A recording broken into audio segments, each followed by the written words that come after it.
പ്രാദേശിക രാഷ്ട്രീയ കക്ഷികൾക്ക് സ്വാധീനമുള്ള സംസ്ഥാനങ്ങളിൽ കോൺഗ്രസിന് കാര്യമായ വിലപേശൽ ഒന്നും നടത്താൻ കഴിഞ്ഞില്ല. പ്രാദേശിക പാർട്ടികൾ നൽകിയ സീറ്റ് കൊണ്ട് കോൺഗ്രസിന് തൃപ്തിപ്പെടേണ്ടിയും വന്നു. ഇക്കാര്യമാണ് 24 ഒബ്സർവർ വി ദിലീപ് കുമാർ അന്വേഷിക്കുന്നത്. Good morning V Dileep Kumar, Easter ആശംസകൾ. എന്താണ് ഇന്ന് നമുക്ക് ഒബ്സർവ് ചെയ്യാനുള്ളത്? Good morning S K, Easter ആശംസകൾ.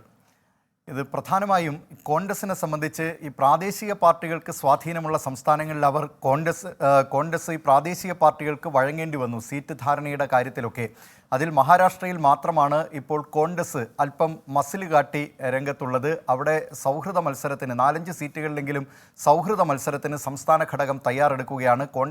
കോൺഗ്രസ് ഹൈക്കമാൻഡിൻ്റെ ഇക്കാര്യത്തിൽ അനുമതി ആവശ്യമുണ്ട്. അതിന് കാത്തിരിക്കുകയാണ് സംസ്ഥാനത്തെ നേതാക്കൾ. പക്ഷേ മറ്റു സംസ്ഥാനങ്ങളിലെ കാര്യം ഇതല്ല. ബീഹാർ മുതൽ തമിഴ്നാട് വരെയുള്ള സംസ്ഥാനങ്ങളുടെ സ്ഥിതി എടുത്തു നോക്കുകയാണെങ്കിൽ അവിടെയൊക്കെ ഈ പ്രാദേശിക പാർട്ടികൾക്ക് കോൺഗ്രസ് വഴങ്ങേണ്ടി വന്നിരിക്കുകയാണ്. ബീഹാറിലെ കാര്യമെടുത്താൽ ബീഹാറിൽ 40 സീറ്റാണുള്ളത്. അതിൽ 26 സീറ്റിലാണ് RJD നിൽക്കും എന്ന കാര്യം അറിയിച്ചിട്ടുള്ളത്. കോൺഗ്രസിന് 9 സീറ്റാണ് നൽകിയിട്ടുള്ളത്. ഇടതു പാർട്ടികൾക്ക് 5 സീറ്റും RJD നേതാവ് ലാലു പ്രസാദ് യാദവ് നൽകിയിട്ടുണ്ട്. പക്ഷേ ഇതിൽ കോൺഗ്രസ് പ്രതീക്ഷ അർപ്പിച്ചിരുന്ന ചില സീറ്റുകൾ ലഭിച്ചില്ല എന്നതാണ് ആ പാർട്ടിയെ സംബന്ധിച്ച് ഒരു പ്രധാനപ്പെട്ട ദുഃഖകരമായ കാര്യം. അവർ പ്രതീക്ഷ അർപ്പിച്ചിരുന്ന കുറച്ച് സീറ്റുകൾ ഉണ്ടായിരുന്നു. പ്രത്യേകിച്ച് പൂർണിയ, സുപോൾ, മധേപുര തുടങ്ങിയ സീറ്റുകളൊക്കെ.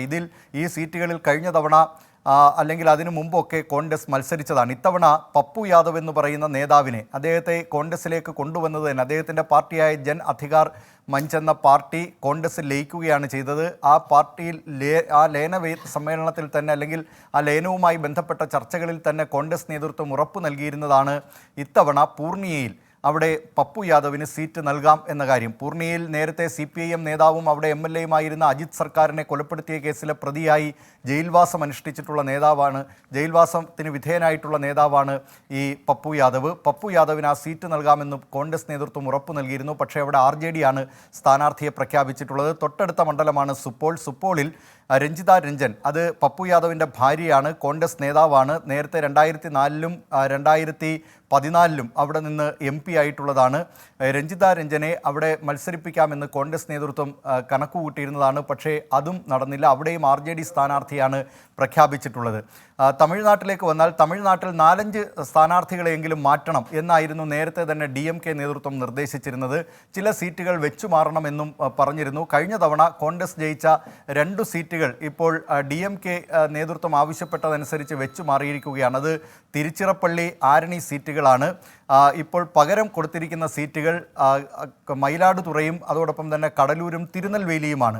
തേനിയിലും കോൺഗ്രസ് ആണ് കഴിഞ്ഞ തവണ മത്സരിച്ചത്. പക്ഷേ അവിടെ ഇത്തവണ മത്സരിക്കാൻ സീറ്റ് കോൺഗ്രസിന് നൽകില്ല എന്ന കാര്യം DMK അറിയിക്കുകയും ചെയ്തിരുന്നു. അങ്ങനെ ഈ DMKയ്ക്കും തമിഴ്നാട്ടിൽ വഴങ്ങേണ്ടി വന്നിട്ടുണ്ട്. ഉത്തർപ്രദേശിലെ കാര്യത്തിലേക്ക് വന്നാൽ ഉത്തർപ്രദേശിലും കോൺഗ്രസ് മോഹിച്ച പല സീറ്റുകളും ആദ്യം തന്നെ ഏകപക്ഷീയമായിട്ട് സമാജ്വാദി പാർട്ടി അവിടെ കോൺഗ്രസിന് 11 സീറ്റ് മാത്രമേ നൽകൂ എന്ന് പ്രഖ്യാപിച്ചിരുന്നു. പിന്നീട് സഖ്യകക്ഷിയായ RLD SP സഖ്യം വിട്ടതോടുകൂടിയാണ്, BJP സഖ്യത്തിൽ ചേർന്നതോടുകൂടി 17 സീറ്റ് നൽകാൻ തയ്യാറായി. പക്ഷേ ഫറൂഖാബാദ്, ലഖീംപൂർ ഖേരി അടക്കമുള്ള പല സീറ്റുകളും വിട്ടു നൽകുന്നതിന് സമാജ്വാദി പാർട്ടി നേതൃത്വം തയ്യാറായിട്ടുമില്ല. ഇങ്ങനെ പ്രാദേശിക പാർട്ടികൾക്ക് പല സംസ്ഥാനങ്ങളിലും വഴങ്ങേണ്ടി വന്നിരിക്കുകയാണ് കോൺഗ്രസ് നേതൃത്വം. SKN. Okay, thank you V Dileep Kumar. Observer ഇനി നാളെ വരും ഇതേ സമയം.